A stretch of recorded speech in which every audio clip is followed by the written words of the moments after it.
Mohini promo. తను ఒక అందాల రాశి. తనని చూసి మోహించని వారు ఎవరూ ఉండరు. ఎంతటి అప్రప్రవరాఖ్యుడైనా, పరమనిష్ట గరిష్ఠుడైనా సరే తన అందం ముందు తల వంచక తప్పదు. ఎంతటి మగాడైనా తన ముందు మోకరిల్లక తప్పదు. అందమైన ఆమె రూపం వర్ణించడానికి కవులకు కూడా సులభం కాదు. అంతటి అందం తనది. కాటుగా అద్దిన పెద్ద పెద్ద కళ్ళు, తన కళ్ళల్లో ఏదో మత్తు, సన్నటి ముక్కు, శంఖం లాంటి చెవులు, ఒత్తైన నల్లటి కురులు, ఆకర్షణీయమైన మెడ, ఎత్తైన గుండ్రటి వక్షోజాలు, నాజూకైన నడుము, తీయటి స్వరం. ఆమె అందాన్ని చూసి ఎంతటి అప్రప్రవరాఖ్యుడైనా సరే తనని మోహించకుండా ఉండలేడు. తన అందానికి బానిస కాని మగాడు ఉండడు. ఆమె మోహిని. అసలు ఎవరు ఈ మోహిని?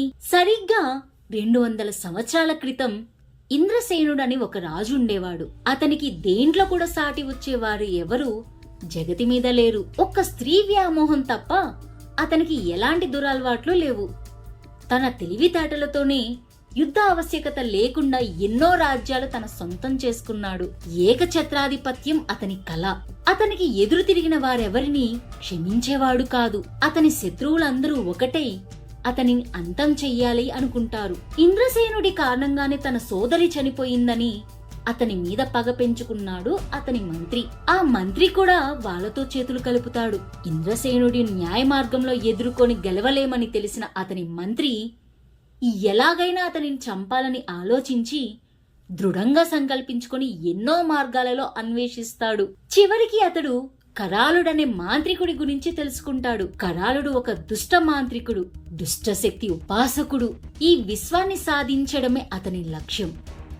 దానికోసం ఎన్నో దారుణాలకి వడిగట్టాడు. ఇంద్రసేనుని అంతం కేవలం కరాళుని వలన మాత్రమే అవుతుందని అనుకొని అతని మంత్రి కరాళుడిని కలుస్తాడు. కరాళుడు కూడా అందుకు ఒప్పుకొని వాళ్ళకి సహాయం చేస్తానని మాట ఇచ్చాడు. ఆ రోజు మోహిని ఈ భూమి మీదకి వచ్చిన రోజు. గ్రహణంతో కూడిన అమావాస్య. ఆ రోజు ఎన్నో వందల సంవత్సరాలకి వచ్చే ఒక అద్భుతమైన రోజు. కానీ ఆ రోజు గ్రహణంతో కూడిన అమావాస్య రావడంతో ఎన్నో రకాల దుష్ట శక్తులు చెలరేగాయి. సరిగ్గా ఆ రోజు అర్ధరాత్రి కరాళుడు కోరిక తీరకుండా చనిపోయిన 100 మంది కన్నపిల్లల ఆత్మలను ఆవాహనం చేసి వాటన్నిటిని ఒకటిగా చేసి తన శక్తితో ఒక అందాల రాశిని సృష్టించాడు. ఆమె మోహిని.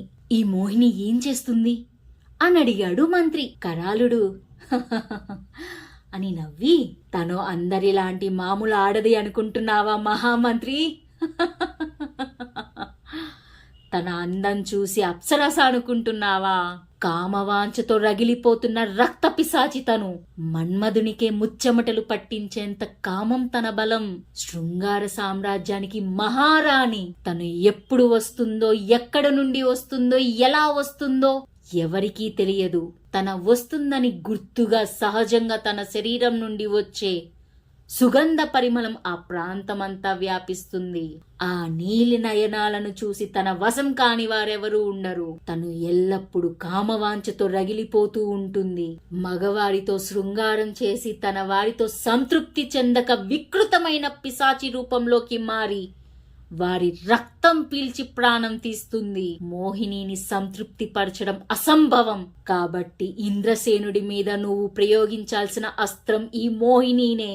ఇది ఒక శక్తివంతమైన తిరుగులేని అస్త్రం. కానీ ఒకటి గుర్తుంచుకో, ఎట్టి పరిస్థితుల్లోనూ ఆమె కళ్ళల్లోకి మాత్రం చూడకు అని చెప్పాడు కరాళుడు. అలాంటి మోహిని మంత్రతంత్రాల్లో నిష్ణాతుడైన నిత్యం ప్రచంగిరామాతని ఆరాధించే ఒక నంబుద్రిని ప్రేమిస్తే మరి వారిద్దరూ ఒకటే అవుతారా? లేదా అందరిలానే అతన్ని కూడా చంపేస్తుందా? ఇంద్రసేనుడు ఏమయ్యాడు? అసలు మోహిని అంతమేంటి? సస్పెన్స్ విత్ ఫ్యాంటసీ స్టోరీ త్వరలో. మోహిని.